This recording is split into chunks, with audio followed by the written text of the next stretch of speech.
আল্লাহর রাস্তায় 10টা টাকা দিবেন? আমি অসুস্থ, আমার প্যানক্রিয়াসে পাথর, আমার অপারেশন করতে হবে, তো এই যে ঢাকা মেডিকেলে ভর্তি ছিলাম, এগুলো টেস্ট করতে হবে, এগুলো টাকা নেই। এখন হচ্ছে স্যার আমার একটু সাহায্য করেন। আচ্ছা, আপনি অসুস্থ? জি স্যার। আল্লাহর রাস্তায় চাইলে তো না করা যায় না। আচ্ছা ধরেন, আপনার কি অসুস্থ, কি হয়েছে?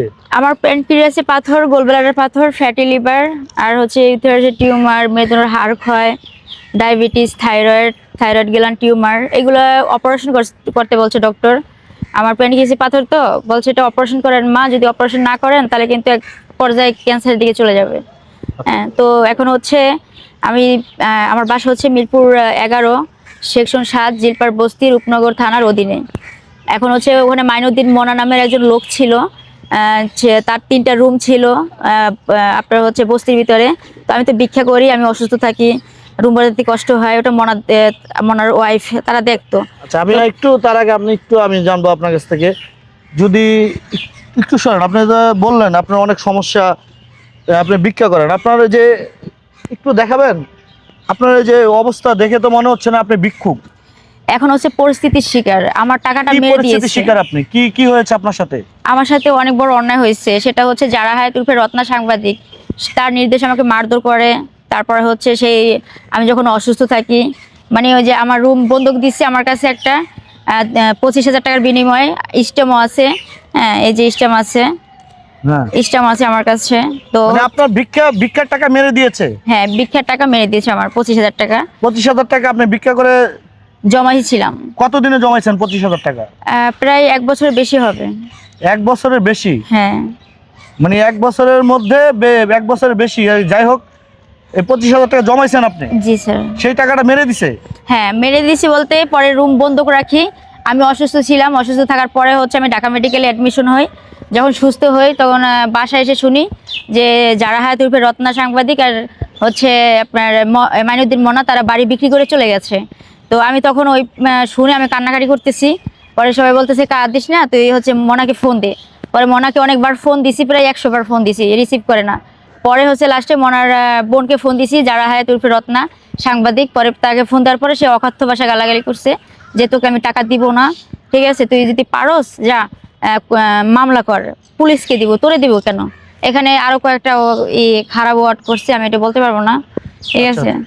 তো অকথ্য ভাষা আমার গালাগালি করছে, সে আমার টাকা দিচ্ছে না। টাকাটা দিয়েছিলেন মানে কি সুবাদে, কেন দিয়েছিলেন? ওই যে একটা রুম বন্ধকের কথা বলে, যে ওই রুমে আমি থাকবো, 6 মাস হয়ে যাবে, 6 মাস হলে আমার টাকা রিটার্ন দিব, আমি তার স্ট্যাম্প আর রুম বুঝাই দিব।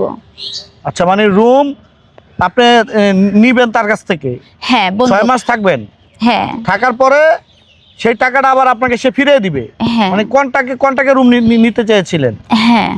আচ্ছা আচ্ছা, সেই রুমটা দেয়নি কিন্তু টাকাটা মেরে দিয়েছে? দেয়নি, প্লাস ওরা হচ্ছে বাড়ি বিক্রি করে চলে গেছে, আমি জানি না।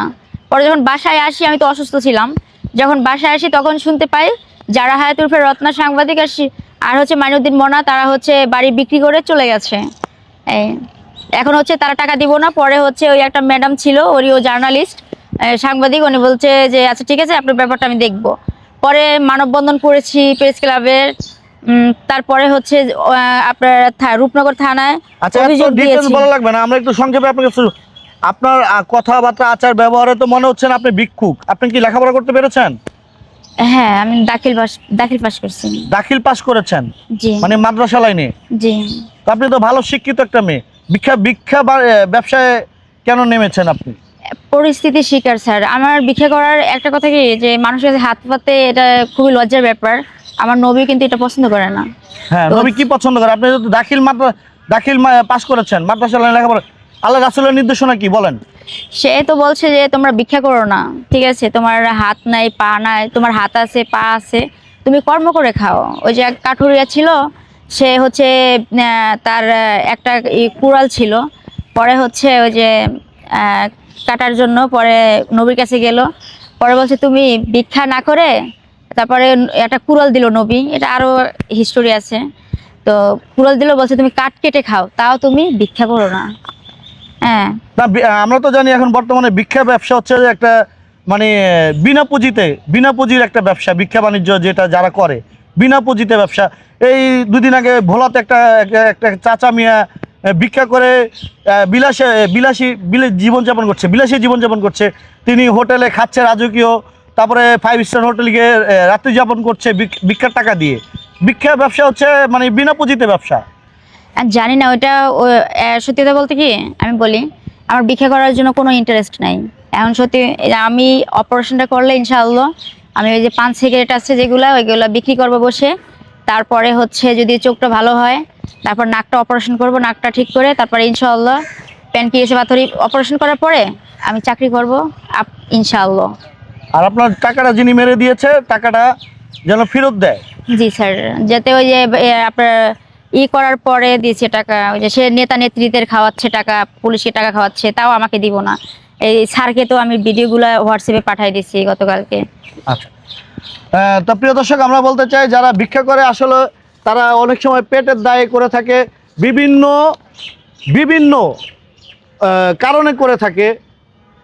ভিক্ষা কিন্তু সহজে কেউ হাত পা, আমি আমার মতো ছেলে আপনার কাছে আমি বলতে পারবো না যে ভাই আমাকে 10টা টাকা দেন, এটা আমি বলতে পারবো না, আমার বিবেকে বাধা দিবে। ভিক্ষা ব্যবসাটা হচ্ছে বিনা পুঁজির ব্যবসা। আসলে এটা অনেকে পারে অনেকে পারে না। তো এই বোনটির যে সাথে যে ঘটনাটা ঘটেছে, তার ভিক্ষার 25,000 টাকা মেরে দিয়েছে। আজকে সেই টাকার জন্য মানুষের দুয়ারে দুয়ারে এবং তিনি মানববন্ধনও করেছে। আমরা আশা করবো এই ভিডিও প্রকাশের পরে যে ভদ্রলোক এই বোনটির 25,000 টাকা মেরে দিয়েছে, সেই ভদ্রলোক অতি দ্রুত এই বোনটির সাথে যেন যোগাযোগ করে তার টাকাটা যেন ফিরিয়ে দেয়, সেই প্রত্যাশায় শেষ করছি। আল্লাহ হাফেজ।